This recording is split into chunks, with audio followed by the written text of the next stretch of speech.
এখানে যে কোনো দোকান থেকে আপনারা মাছ কিনতে পারেন, কিন্তু আমি বলবো এই শঙ্কর পণ্ডিত ফিশ ট্রেডার্স যে দোকানটা রয়েছে, আপনারা এখানে আসুন।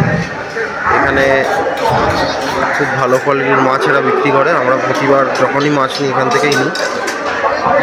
বিয়েবাড়ির অনুষ্ঠান সমস্ত রকম অর্ডার এরা নিয়ে থাকে এবং এখান থেকে বড় বড় দোকানে মাছও সাপ্লাই করে এরা। আমাদের ফিলে হচ্ছে, আমরা পাঙ্গাস ট্যাংরার ফিলে নিচ্ছি।